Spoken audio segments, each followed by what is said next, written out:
Hi, everyone, and welcome. I know some people are still joining, but we will get started. I'm Jeremy. I'm a representative of EHN Canada. We are a nationwide network of treatment centers for addiction, trauma, and mental health. We have facilities located in British Columbia, Alberta, Ontario, Quebec, and Nova Scotia. We offer high-quality inpatient, outpatient, and online treatment programs. For more information, please visit our website at www.ehncanada.com. Just in terms of housekeeping, everyone is on mute and cameras are off for today's webinar, but please feel free to use the Q&A box located at the bottom of our screen to submit any questions for our panelists today. We will try to get to as many questions as we can throughout the presentation.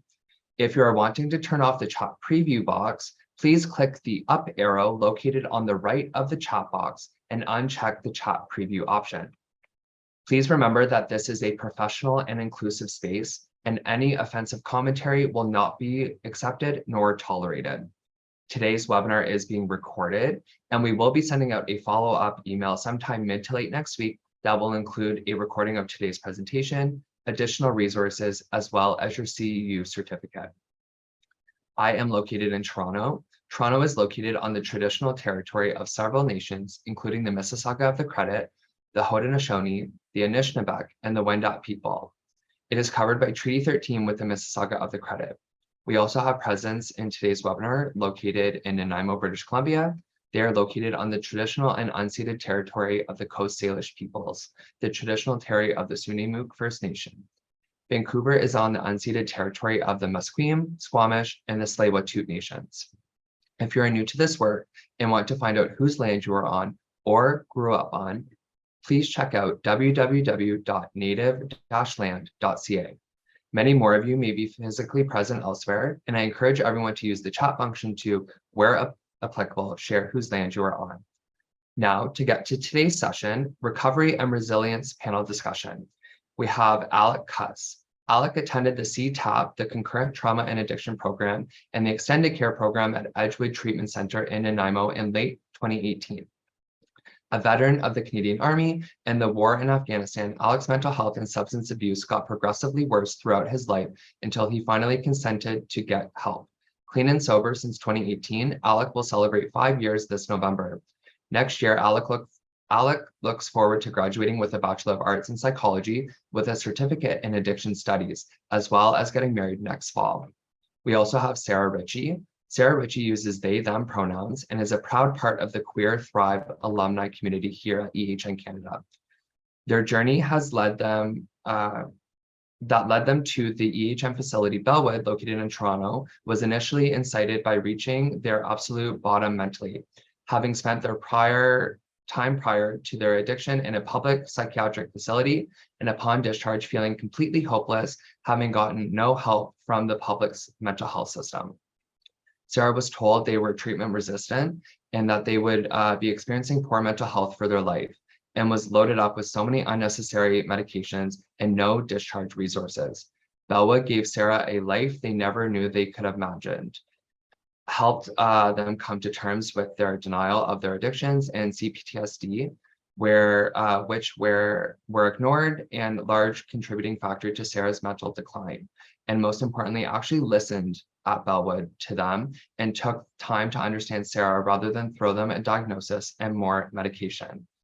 We also have Craig Yee. Craig is a loving father and person of 2 beautiful bright stars. He has almost 3 years in recovery, but more importantly, he is living a new dream in a true, full, authentic life from present moment to present moment. He has completely transformed his life through healing work and has changed and grown immensely over his recovery and new spiritually based life. Craig feels more balanced, grounded, and centered, and is experiencing more states of happiness, joy, peace, and freedom. He is showing that it is possible to himself and others when you put in the work. Thank you so much for joining, everyone. Much appreciated. Now we will get into the panel discussion in light of September being National Recovery Month. Obviously thought it was important to highlight people's recovery journeys, and discussing people who attended our facilities, I think, was a great start. So I'm going to start with Sarah. Can you briefly explain your journey that led you to seeking out treatment? Yeah, so I guess kind of starting from the beginning, I had struggled with my mental health for a very long time, starting in childhood, and things started to get really rough when I went into my undergraduate degree. Um, I experienced a lot of close friends' suicides, passing away. Um, and progressively, I started to fall into um, very unhealthy coping mechanisms, um, a lot of use that I was in denial for, considering it. I was like, this, I'm not an addict. This can't be an addiction, even though I'm using it all the time, every day. But yeah, my mental state was getting a lot more unhealthy, and then moved very quickly into a master's degree that I was not prepared to do, and that really like took hold of my mental state just absolutely declining. I reached, I would say, my absolute bottom um, in this early February of this year. And after making a suicide attempt in February, I was brought to a public psychiatric care ward in the GTA. And I was honestly just astonished at the care that I received there. I had gone through with many other friends, also receiving care through the public health system. And knowing that the results were basically just like a revolving door. You go in, you come back out, you end up going back in, because the care that's being received is just not adequate. It's not supportive, and it doesn't support long-term longevity of actually understanding what recovery is. And following that stay, I thank God my therapist suggested that Bellwood was an option for me. And then entering Bellwood, I entered through their mood and anxiety program.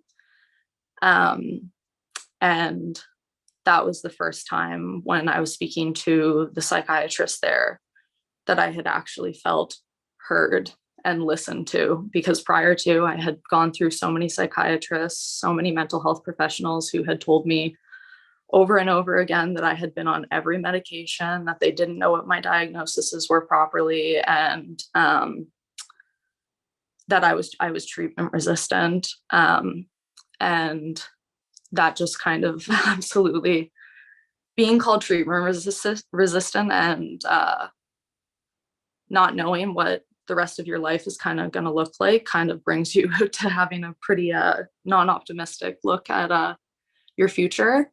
But yeah, that initial psychiatric assessment, she listened to me and she let me tell my story, and she was so compassionate, and it led to a proper diagnosis with a laundry list of things, but mostly the one determining factor was the CPTSD and my diagnosis of bipolar 1, which really helped me understand the medications I needed to be on. And since then, my medication management has been so much better. And in going through the process of being at Bellwood and having the opportunity to attend the 12-step meetings, I came out of my denial of my addictions, which I knew was a huge contributing factor looking back in retrospect. Um, and then just the trauma aspect too of working with the therapist there, yeah, like led me to, like I said in the bio, just a life I really could have never imagined. If you would have asked me a year ago if I would be in the place that I am today, I would have, I don't know what I would have done, but I would not have believed that it would have been where I am. Yeah, and they got me connected with a lot of resources after, a therapist who is literally an angel, and got me connected with the 12-step programs here in Toronto, which has been absolutely life-changing. And I'm not going to say that I'm sitting here 100% today. I'm still very early in my recovery. I'm recently 6 months sober. Yeah, that's kind of the journey I've been on. And there's been lows and highs, but the lows are not as low as they were before, and the highs are definitely something that I can take very much into account as something that I am very, very grateful for, because I was not grateful for my life before, and I never thought I'd be able to get to a point where I'm saying I am super grateful for my life. So that's kind of the journey that I've been to now. But yeah. Yeah, thank you so much, Sarah. And I'm so glad you're here with us today to share, and congrats on the 6-month milestone. Many more to come for sure. Thank you. Alec, can you briefly explain your journey that kind of led you to seeking out treatment and kind of what brought you to EHN in Edgewood? Yeah, I'm Alec. I'm an alcoholic. I don't know why I always feel like I have to say that. Yeah, I was living in, as Jeremy said, I was in the military when I was younger. I got out when I was 22. When I got out, I was having suicidal thoughts all the time. I'd been drinking was a big part of my family growing up. I think there was a lot of like undiagnosed alcoholism and not a lot of treatment. I didn't know anything about recovery. I felt like I had to like do it on my own. Like I had to force my way, like white knuckle my way through whatever I went through. And ultimately I had a relationship that fell apart. I had used the geographical fix a number of times, and I was living out in Alberta. I'm originally from Vancouver Island, and I'm back on the island now, but I was living in Alberta, a really rural place by myself, super isolated, and drinking every day and using drugs. And when I wasn't doing that, I was pretty much hiding from the world. And I'm really lucky, I think, that I had Veterans Affairs supporting me, and I had a case manager because she would call me routinely and ask me, are you ready to go to treatment? Are you ready to go to treatment? And I remember telling her most of the time she called, like, I need to be able to do this on my own. I have to be able to do this on my own. And she was always just like, okay, yeah. And then I remember she called me once at like 7 a.m. on a Tuesday, and I was in some guy's house that you end up in these situations in addiction where you never thought you'd be there, or you never thought you'd do that. And yeah, I wasn't waking up there at 7 a.m. on a Tuesday. I'd been going for a few days, and I remember saying like, yeah, okay, I'll go to treatment. And yeah, I'm really lucky, I think, that I had them offer that and support me through that. And I went to Edgewood here in Nanaimo, and I went to the CTAP program there and the extended program. And yeah, I've said before, and I always say that Edgewood didn't save my life, because the life I was living wasn't really worth saving, but they gave me a life that I never thought that I would be able to have, or that I deserved, or that I even thought was real. I thought people were just like, had varying skills of faking it in the world, faking doing well, faking feeling well. I'd felt so bad for so long. I didn't want to die, but I couldn't stop thinking about suicide. I was just miserable. And yeah, I've been sober almost 5 years now, and I don't think like that anymore. And it's amazing. Like and all I did was I just gave it a chance, and I listened to people, and I was inspired by some people that have been before me. So that's why I like to be able to do stuff like this if and when I can, to just show that, like, I don't know. I think my job, I don't have to save anybody. I don't have to do anything, but I think the only thing I can do is be a role model and show that it's possible, and that it's worth it. And yeah, that it's worth it to give yourself a try. And yeah, I think that's it. Thanks, Jeremy. Perfect. Thank you so much. And yeah, just to echo what you're saying, that it's so important to just talk about recovery and to destigmatize the conversation, because it only takes one conversation to change someone's life, essentially to put their life on path and to kind of seek out recovery and see themselves within the journey. So you all being here and sharing your journeys today is so impactful and so insightful for us. So thank you. Craig, the same question for you. So can you briefly explain your journey that led you to seeking out treatment? Yes, I can. Thanks, Jeremy. Thank you, Sarah, for your share, and Alec for your share. Hi, all. My name is Craig. I'm from Vancouver, BC, and I'm grateful in recovery. What's funny to me is how we each have slightly different experiences in how we get our help. But there's these similar tenets, these principles of what brings us to our lowest of our lows. And it's always interesting to hear other people's stories and realize that, yeah, there's some differences, but we're all the same. We kind of go through the same stuff in our heads, and we kind of think the same thoughts and feel the same feelings. And it just, in my case, brings me, has brought me lower and lower and lower. Unlike some people in some of the 12-step programs that I'm a part of, my drinking never really took off when I was younger. I experimented a little bit with gasoline, which I call Johnny Walker Red.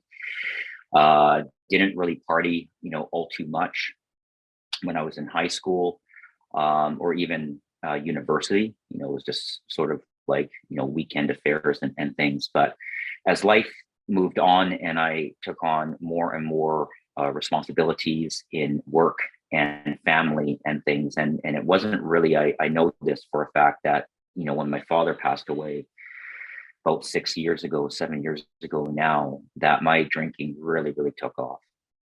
I was under an immense amount of pressure for family obligations, work. And when my father had had an accident in another country, life had to stop to deal with that. And, I had a baby along the way. My wife at the time was 8 months pregnant, and a lot of stuff going on. And I kind of noticed at that time that my drinking started to increase quite a bit. It wasn't just on weekends. It wasn't just a couple of days a week. It was pretty much every day, right? And not just at night as a cap to end the night, but it just got earlier and earlier and earlier and earlier because of all of the swirling thoughts and the feelings that resulted from those thoughts that just brought me to states of depression. I mean, there was even one point I remember where I said to my wife at the time that I think I need to check myself into a hospital. Like, I think I'm having a nervous breakdown. I can't handle this, anymore. But of course, like any true alcoholic or addict, we are very strong in our denial, right? I heard once from somebody in this 12-step program that there's this captain of my ship, and his name is Ego. And he has 3 mates: denial, rationalization, and minimization. And I denied, that I had a problem, even though people who cared about me actually said, hey, we think you might have a problem. Yeah, I'm fine. And I rationalized my drinking as in like I needed it. I'm stressed out. I need to relax. I need to just, relieve a little bit. And I minimized some of the effects that happened when I was inebriated. Fast forward all the way to 2018, 2019.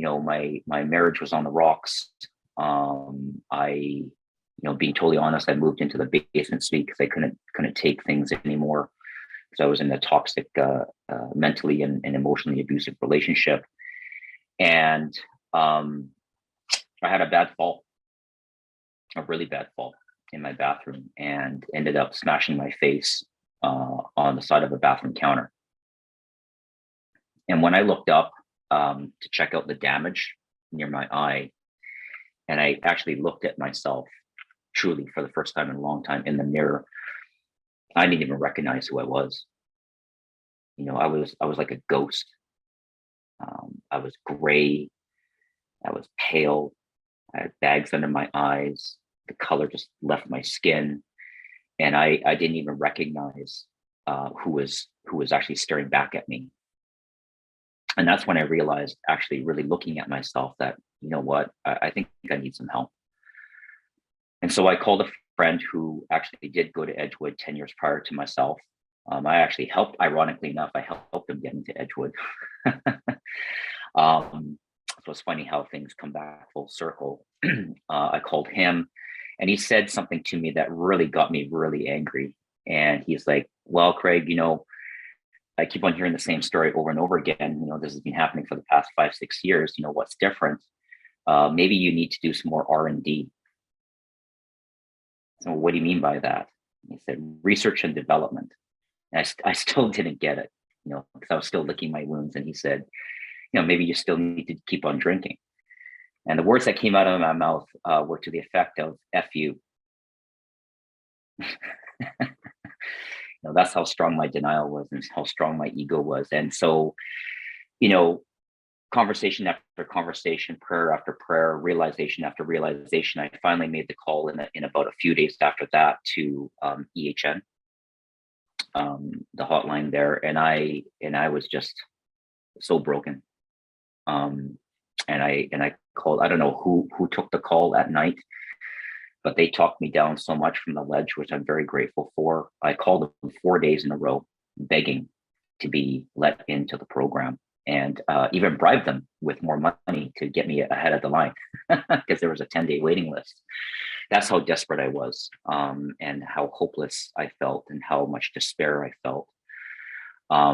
Thank God for God and you know, the people at Edgewood to facilitate me getting into the program in Nanaimo. You know, I went into Edgewood there for 50 days. It was the worst 50 days of my life, but it was also the best 50 days of my life. And I learned so much there that I can share a little bit more in this Zoom and later on if anyone has questions. But the things I learned, mostly about myself, the tools that I gained, and the practices from Edgewood are just absolutely invaluable to me as recovery tools, and I still use them to this very day. And I attribute it to, you know, attribute my recovery to the help that I received, you know, from the Edgewood staff there. And I do agree with Alex that, you know, Edgewood didn't save my life. It helped me open my eyes that my life was worth saving, but in a different form. Because I was where Sarah was at, with those thoughts of not being here on this planet. And I was there, you know, in those same thoughts, dark thoughts as Alec, where I just didn't want to be here anymore. But then I also had 2 beautiful girls that I loved so much, my bright stars, that kept me from doing something. And I just threw myself right into the programs, and I worked my little tushy off, and you know, ended up leaving there a different person. You know, I can't say I graduated with honors, but you know, at least I completed the program and got out into the world and got into 12-step programs, and haven't stopped for, I don't know, 2.5 years. How many days is that? 1,000 days or so. And now my life is, you know, completely different, like way different. Like I can look at myself in a mirror now and go, I love you. You know, I can accept myself and love myself, care for myself and respect myself, which I didn't do very much before treatment. So that's my story of how I kind of got in. Thank you so much, Craig. I really appreciate the insight, and I'm glad that you're able to look at yourself again and instill that self-love and to have a wonderful person looking back at you that you're proud of. So kudos to you. Going off of this, I would like to kind of discuss like post-treatment. So what's one of the biggest things you have learned since becoming sober? I would love to start with Sarah, if you'd like to contribute, please. Sure. Feels weird like putting my thumb over the camera every single time I'm talking myself. I think one of the biggest things I've I've learned post-treatment is, I was going to say honestly, honesty. Yeah, honesty and just vulnerability. I was such an unhonest, sorry, I'm a little bit anxious. I was such an unhonest person before I went into treatment. I lied about how I was feeling. I lied about what I was doing. I lied to everybody and anybody that I loved because I didn't want them to worry about me, or I was embarrassed and I didn't want them to judge me, even though my harshest critic was myself. So it has been in having absolute rigorous honesty with everyone about anything, and knowing that no matter what I'm going through, if I'm honest about it, I have those supports and people are going to support me. And then I think the kind of second thing is just, yeah, along with the vulnerability and the honesty, is just being able to, and this came a lot from the 12-step and from sobriety, is just being able to give up that complete aspect of wanting control over everything, and the ability to let go, let God, and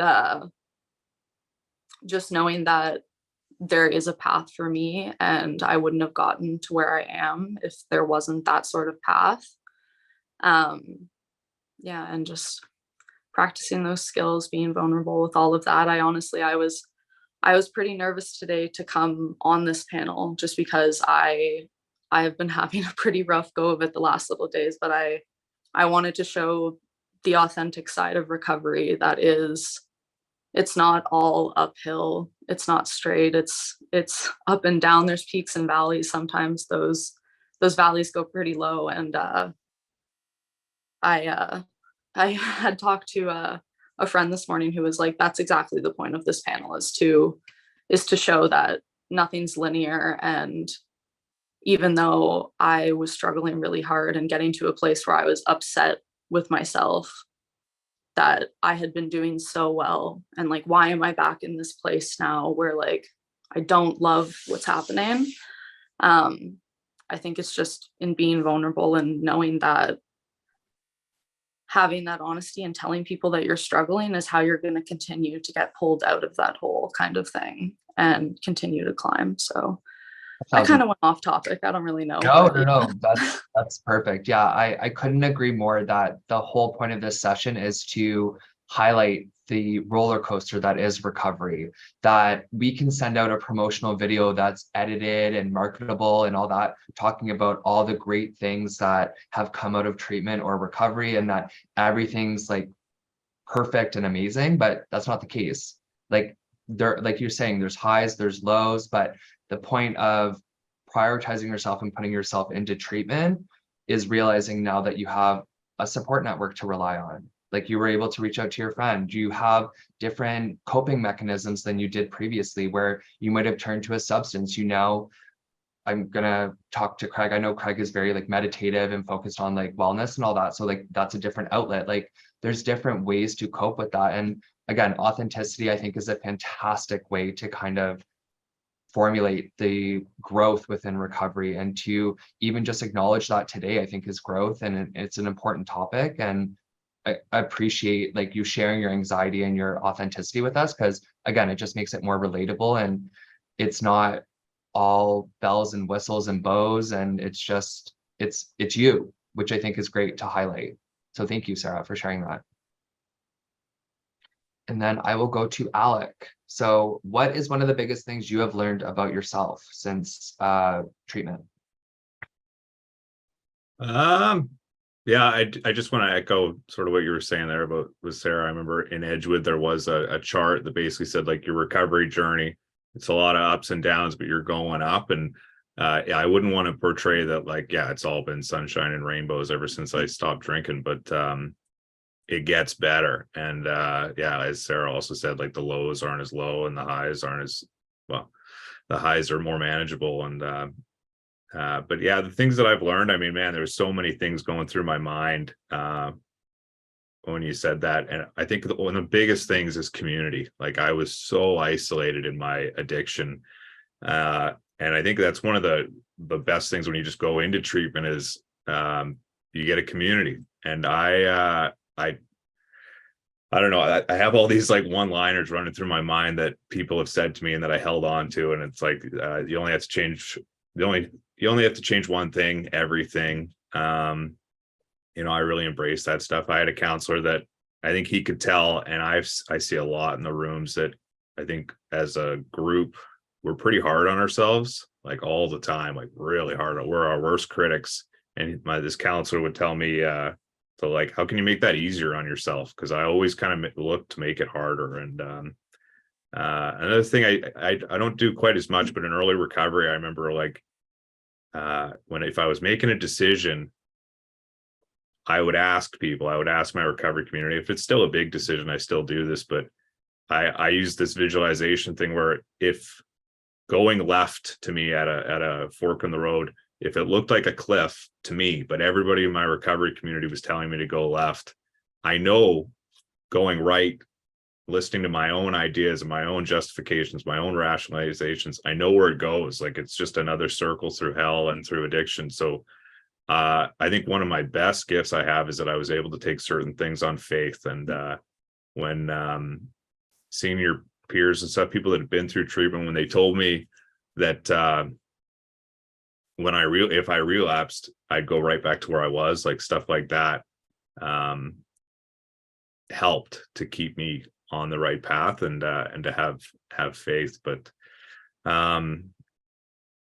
yeah, I mean, as for the things, I mean, having a higher power has been really helpful. Like, I'm nervous a bit today too, but I sort of remind myself I've given my thoughts, I've given my actions over to my higher power, and how this is going to go is how it's meant to go. And you know, if I completely embarrass myself on this panel, I have faith that it's for a purpose. It's going to help. One person out there is going to go into a Zoom meeting and be like, well, it can't be as bad as that one guy I saw. And that's worth it maybe for me. So yeah, I mean, there's so much. I mean, life just opens up in recovery. But the biggest thing I think is community and yeah, not being isolated. And yeah, I think I just leave it at that. Thanks, Jeremy. Perfect. Yeah, I want to just say that you're doing great. Like, you're not doing anything that's disastrous. I promise you that. But I think that's a great point too. And there's a comment that's saying opposite of addiction is connection, kind of to echo what you're saying. And I've done a number of these panels and spoken to numerous people within the recovery community, and people will often say, like, it's such a like egotistical disease where you think nobody could relate to you because you're the only person that understands what you're going through, or nobody else could possibly deal or feel the way that you do. And then you go into the likes of EHN Canada treatment, and then you realize, like, you're not so special as how like other people have framed it, right? Like, a lot of people go through these situations, and then you're able to build that commonality and that recovery community, like Alec and Sarah have kind of talked about, just to be able to relate to people. And it's a humbling experience, but then it's also like such a connective experience, which I think is so important. So thank you for sharing that.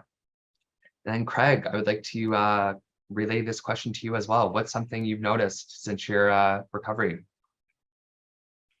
Well, I mean, we could talk for a long time, and I could probably write a really big book on all of the things that both Sarah and Alec has had. And I don't think that there's any one important thing. I think they're all important because they're part of living a healthy recovery and spiritual life, which I wasn't before. The one thing that popped in my mind was this: I am not a victim. And that I can take ownership of my life, and that I'm responsible. I remember a lecture that our clinical director, Joel, did at Edgewood and Nanaimo, where he held up an IKEA mirror and some whiteboard markers, and he said, all this shit, excuse my friend, I don't know if we're allowed to swear, but all this stuff, traumas and abuses and all the bad stuff that's happened to us mostly is not our fault. But now that we've become aware of it, it's our responsibility to address, because there's no one out there that can live our life. No one can and no one should. And there's no one that's responsible for our own life. Our thoughts, my feelings, my stories, my narratives, the beliefs, perceptions, even though they may have come from other people, they're still my own. I still adopted them, and they still ruled and dictated my life for a very, very, very long time. And until I had to change that one thing, everything I would be forevermore dictated by those old stories that weren't really serving me anymore, right? That old self, my old identity unfortunately had to die for me to create something new for myself, right? I remember one late night, I was having a smoke when I did smoke, so I've also quit cigarettes now. Darn it, my one last vice. And we're sitting outside, a few of us peers, and I remember a support staff, and I love him to death, Bruce, came out, and I think he overheard what I was saying. And he asked me a question. He said, Craig, would you ever talk to anyone else the way that you talk to yourself? And then he walked off, right? What a jerk, eh? He asked me a question, then he walks off. And so that question alone kept me up all night. And I was in my room and journaling about this stuff. And I was thinking mainly about my kids. Would I ever talk to my kids, the way that, maybe my parents talk to me or others, or the way that I talk to myself, that harsh critic, the self-abuse, the self-criticism. And it seems like such a simple question, but it's actually not, because I had to delve into why I talked to myself like that. Why did I abuse myself like that? So the next day comes and Bruce is still on night shift, and he asked me a follow-up question. So what do you think? And I said, you're right. I wouldn't talk to anyone else the way that I talk to myself, right? And I think I talked like that a lot because not just of all the trauma and abuse that I experienced when I was younger, in childhood and my teenage years, I recognized I was literally taught how to abuse myself. Right, I was programmed with all these words, no, and maybe I was beaten with a wooden spoon when I was younger, but there's nobody around with a wooden spoon ready to whack me. They don't need to be. I was so good at taking up that wooden spoon and whacking myself, right? And until I took ownership of my life and all these thoughts and stories and narratives and things, I wouldn't have been ready and open enough to do that healing work, the work, to recognize where all of this stuff came from, right? And unless I actually looked at the root cause, right, of you got this weed at the top of the soil, and you pull out the leaves and the stem and things, and then a few months later it's growing back again, and you go, what's going on? Well, that's what I was doing. I was just scratching the surface until I had to use a shovel to dig deep, to get to that root ball and find out why I was thinking and saying and doing the things I was doing. I couldn't heal properly, right? I couldn't stop being the victim. I couldn't stop blaming others for my problems. I couldn't stop pointing out the finger, even though 3 are pointing back at me. I couldn't stop saying, to God, even, why are you punishing me? That's because that was my idea of a God, a punishing God. Now, on the other side of the illusion, the veil, I've realized that, yeah, I have been my own worst critic. I've treated myself like my own human pinata. I've been my own whipping post and walking doormat. And I don't do that anymore, right? Because it doesn't serve any good. And when I do want to hurt myself with my own words and my own thoughts, I use practices like journaling or meditation or prayer to process that and find out, why am I thinking these thoughts again? So yeah, I think that's one of the things I've noticed that kind of sticks out to me is that I'm not a victim and I don't need to blame anybody anymore.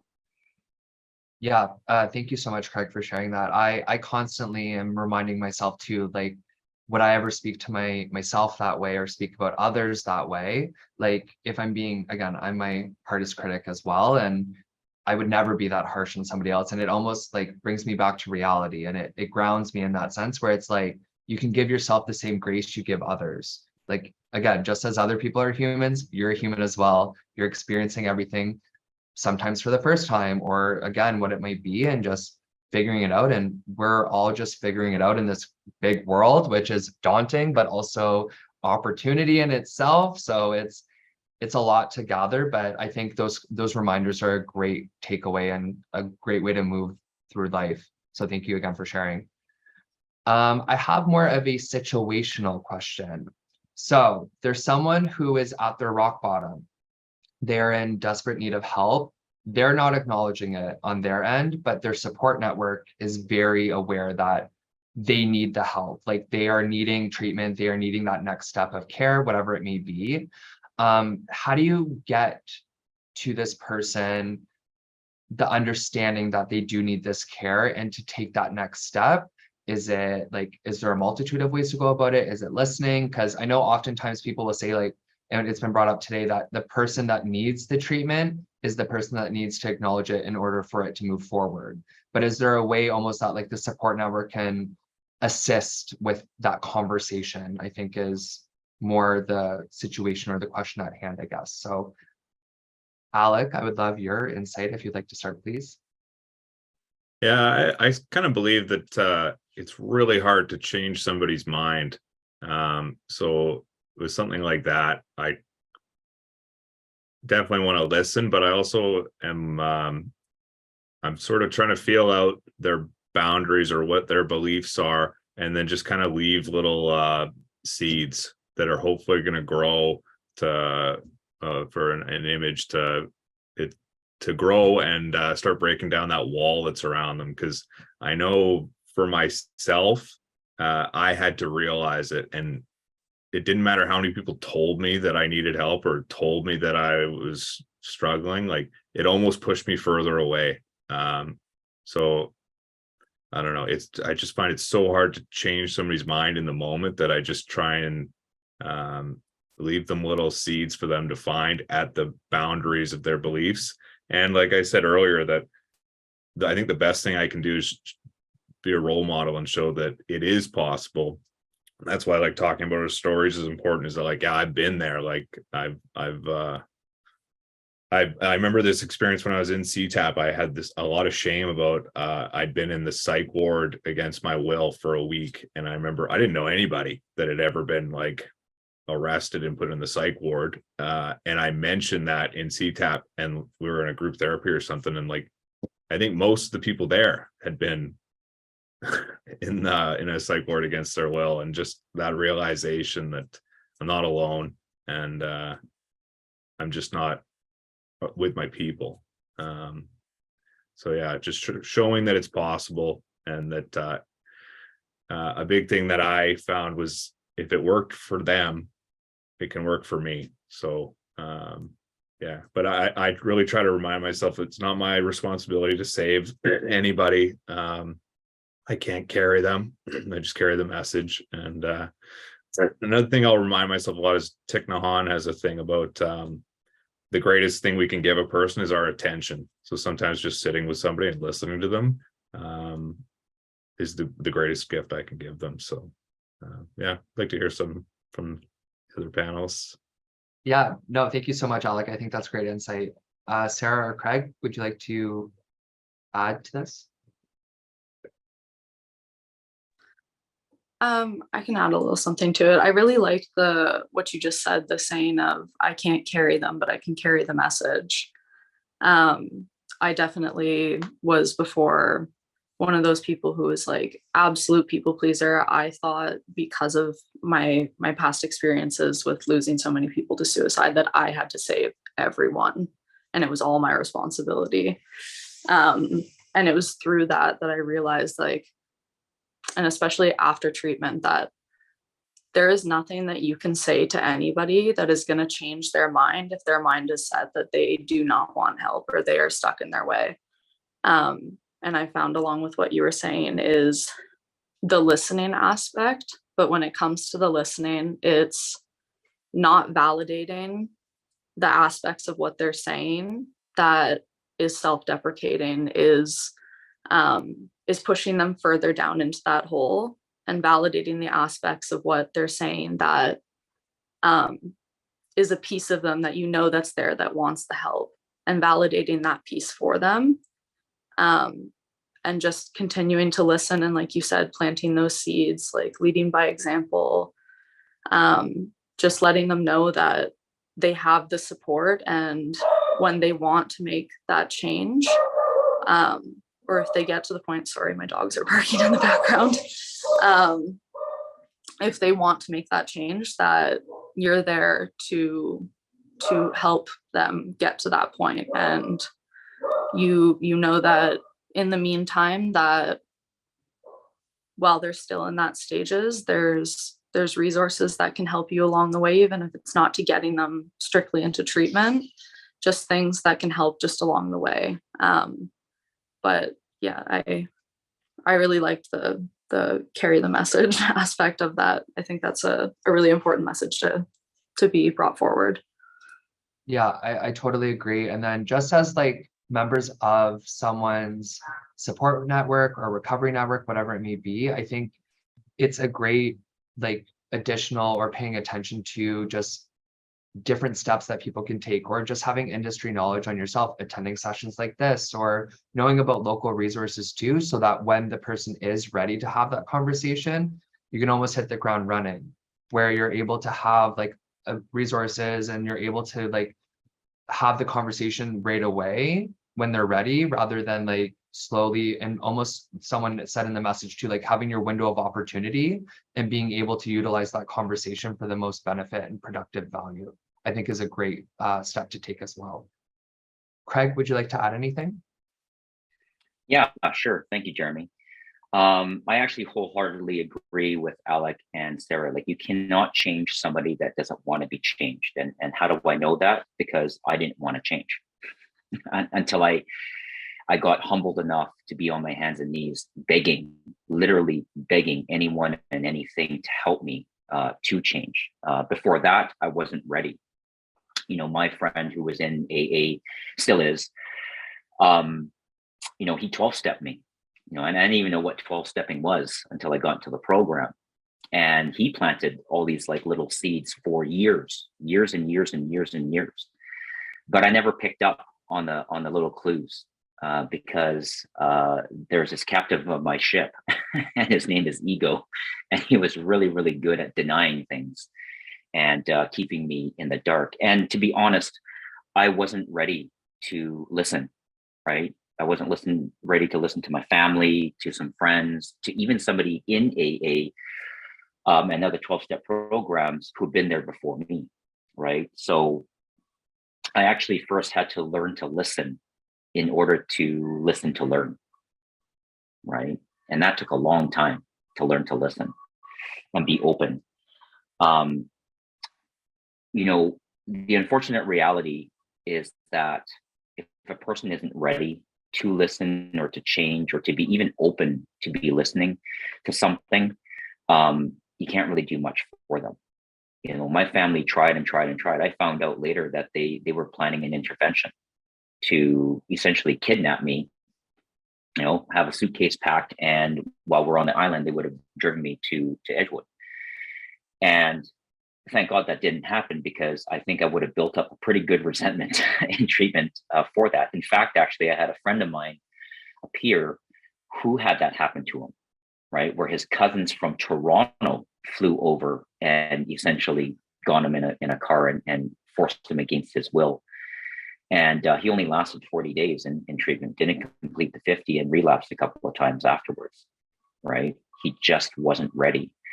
And that unfortunate reality is that I had to hit a pretty low and a pretty good rock bottom for me to finally wake up, you know. And what people don't know, some people know about my story, but others don't, is that before that really bad fall, I actually fell 2 times prior to that. One going down the stairs and there was no damage anywhere on my body. And then I ignored it. I denied it. I'm okay. And then another time I actually did hurt myself, scraped my face when I fell on concrete. And even then I still ignored it. I got this. I don't have a problem. It wasn't until the third fall that was a bigger one and a worse one that had more consequences and a more significant injury to my face that caused me to finally actually wake the hell up and realize I couldn't do this, anymore. So that saying that Sarah has said, that's a 12-stepping thing, right? Carry the message, not the alcoholic, right?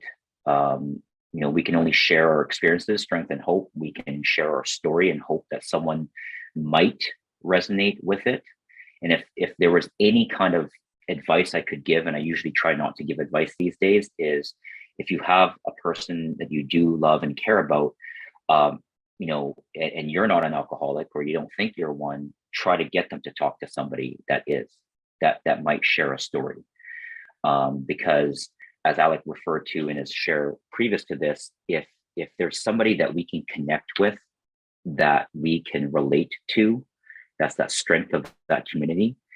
There's a possibility, a slight one, that someone might be more open in sharing, because they'll realize, like I did, I'm not alone. Me too. Oh, you went through that same thing as I did? Yeah, me as well. And there's this beautiful heart-centered connection where it's about really, sharing the love that you have for somebody, and sharing the love that you have for yourself. And you hope that love and not the fear actually sparks them, right? It's a catalyst for them to look inwards and realize, shit, me too. And I'm also not terminally unique. I'm not the only one that's going through, all of this stuff. So yeah, that's my share on that. Absolutely. Yeah, no, I appreciate that insight. Thank you so much. It looks like we have enough time for one question each. So I have like kind of specific questions for each of you. Obviously, feel free to chime in for anybody else's questions if you have anything to add, no problem at all. But I will start with Alec. So this is a question from the audience. The question is for Alec. My husband is a veteran and I exclusively work with other veterans in my role. Are there any advice, tips, or thoughts on how to make sure I am best supporting my participants? I'm sure that you are, just by being here and by being there for him and working with the community. Yeah, I think as for specifically what you can do, I mean, like Craig was saying, if you can connect them with people that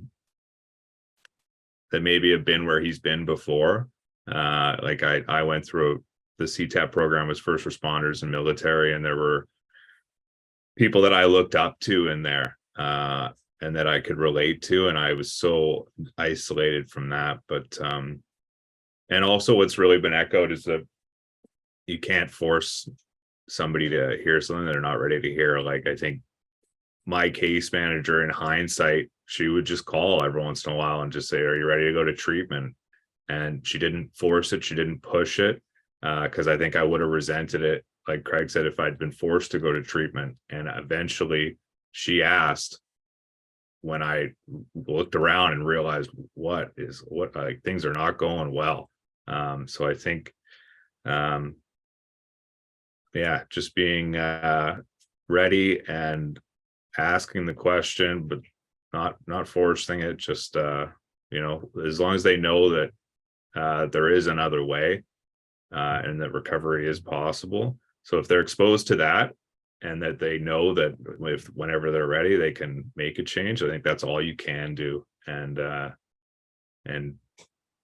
don't be too hard on yourself for not being able to do more, because yeah, it's not easy. But thanks for the question. I hope I answered it. Yeah, that's great. Craig, would you like to add to it? Yeah, I'll say something, I'll share another part of that story. When my friend when my family was at my wit's end, especially my wife at the time, they asked my friend, what do we do? Right? We've tried everything.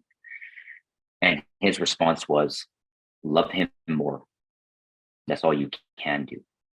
Right? Pray for him, support him as best you can, and just love him more. And when he's ready, he's ready. Right? And it seems like that's powerlessness, but that's step one. We're not just powerless over our addiction. We're powerless over people, places, things, and situations that are outside of our control, of which the majority of things in my life are outside of my control. And we just have to let people hit that bottom or their version of bottom. And sometimes it's over and over again. And it's like a cartoon where they're banging against the cliffs on their way down. And it's very difficult. I feel for anyone here who is living with an alcoholic, because my ex-wife and my family had to live with me. But just try to give them as much support, right? And let them know that you're there for them no matter what, and you'll do whatever you can to help them no matter what. But they still have to help themselves first. Absolutely. Thank you so much. The next question is for Sarah. So what is the best thing I can do to support an individual in very early recovery and through time going forward? The best thing to support an individual in early recovery. The way that I want to answer this is kind of how I was supported in my early recovery, and how things different that I wish I would have had the support for. I think is one of the biggest things is not projecting your kind of anxiety or how you think things should be going for them. I think it's being able to have an honest discussion with them surrounding what their boundaries are, like how they think things would be helpful. Like I remember having a conversation with my parents because my mom has a lot of anxiety, rightfully so. I have given her many reasons to be extremely anxious over my health and my well-being. But I had a conversation with her just being like, I have committed to being extremely honest with you now. And if you continue to ask me if I'm okay and if things are okay and stuff like that, it's going to cause me to be more anxious. So because of that honesty, I will let you know if I need support. And then you can have a little bit of reason to worry. But in doing that and having that conversation, you get to know not only the boundaries that person has, but also their comfort level with different things surrounding talking about like going into different resources or something like that, or just like allowing them to grow their support network outside of just you, so that they're not completely reliant on one person, because codependency is a big thing. But it's also being able to maintain that aspect of being able to not only co-regulate, but begin to self-regulate. And I think, again, just knowing that they're loved, they're appreciated, and you're recognizing the different milestones, whether it be something so small as being able to get up in the morning and get yourself and have some breakfast or something like that. Like, even if it's a tiny milestone like that, recognizing and celebrating that accomplishment. It doesn't have to be another month of sobriety or something like that. Even if it's just tiny things that you can help celebrate and recognize, that gives them something to hold on to, something to continue to keep going with. So just support, love, and open communication over what that person actually needs. I love that. Thank you so much, Sarah. I think the boundary setting is great. And like you're identifying too, like the person constantly checking in and constantly asking if you're okay heightens the anxiety or it just, again, the boundary setting is so integral to this type of process, and identifying what's necessary for you to be successful, and just setting the expectations for the other people involved in your life too, just adds to that newfound honesty, the newfound resilience, everything. And I think that's a great way to formulate that. So thank you so much for sharing. Just And if I then, could, Jeremy, yeah, go too. ahead. There is, like, I just wanted to mention, like, Al-Anon and stuff too, like, for both of these questions, like, there is communities to help people through this as well. And yeah, I think those are, I just wanted to mention that as well, that there's supports available, because you can ask a question today, but I'm sure there's 50 questions that you might need help with tomorrow. And I think there's a lot of other programs that can help more than just the alcoholic. 100%. And I will make sure to include those as follow-up resources for everybody who registered. So thank you so much for flagging that, Alec. It looks like we have time for one more question. So this is for Craig. What would be like the biggest takeaway from your time in treatment? So I know obviously like a lot happens within treatment. You're able to find a lot throughout treatment as well. So what would be kind of like your biggest takeaway from your time within treatment for mental health and addiction? Ooh, that's a big, loaded question. And there's a lot of takeaways, but I think it goes back to what I said earlier about I'm not a victim. I think the biggest takeaway for me was finally owning up to being responsible for my life, for all of my thoughts and my words and my actions, my choices, my decisions.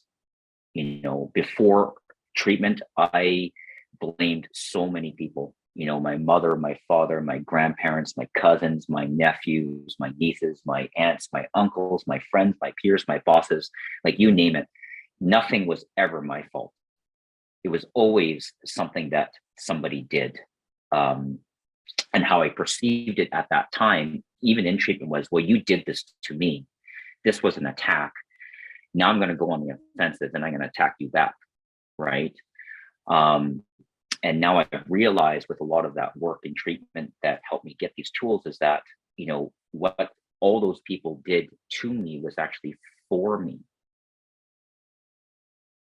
And what I mean by that is, it's like a phrase I've learned in Recovery Dharma, which I also participated in Edgewood, which is, our pain that we have doesn't erase our goodness, but in fact informs it, right? It's the bad, right, that looks like bad. You know, it's the bad that actually is a disguise for good, right? So that's why I said Edgewood was, you know, the 50 worst days of my life and also the 50 best days of my life, right? Is it bad that I fell on my face and almost took out my own eye and broke my orbital bone? Right? Yeah, one could, from one perspective, one could say that that's horrible, right? Especially the way I looked. But had that not happened, then the good would not have come from it. I would have never made that phone call to my friend. I would have never made that phone call to Edgewood. I would have never hit that bottom to say, I got to change something here. I would have never come to surrender, right? And even then, I didn't fully surrender yet. Right? I still had to come to some admitting that I had a problem and then accepting that I did. Right? And so the second part of owning responsibility was also surrendering to my higher power, surrendering to a greater power that you don't even have to call it God. It's just the universe, Mother Earth, love. Like, I just couldn't do this on my own. And finally, right, you know, especially being the person I was before, I was able to ask for help and also be open to receiving that help. That's another key piece. Like, anyone could say, I need to do something. I need to ask some help. But if the help comes, are you actually open to receiving that help? Right? And that's part of the responsibility that I have that's squarely on my shoulders, to own my own stuff and own my own property. And that's when things really start to shift for me. Right? Yeah, I think that's great. Thank you so much, Craig, for sharing that. It does look like that's all the time we have for today, but there's a lovely statement within the chat that I would like to end on. So it says, thank you all so much for sharing your stories, your thoughts, your feelings, your insight, your light, your hope, and your love. Each of you are lovely, and I appreciate your strength and your courage in sharing with us today. And just to echo that, like your authenticity, your vulnerability, the rawness of this conversation, we've said it a couple of times throughout this session, but it's integral to be open and honest with these types of topics so that people can relate or see themselves, or to at least educate themselves on these types of topics. And they're not able to learn about recovery if people aren't willing to share about their recovery. So thank you so much again for sharing today. And I truly do appreciate all your insight that you shared. And then everybody else, thank you so much for attending today's session. As mentioned at the beginning, this webinar was being recorded. I will be sending out a follow-up email sometime mid to late next week that will include some resources that were mentioned, as well as a copy of your CEU certificate. So we appreciate your patience. And until then, take care and happy Recovery Month.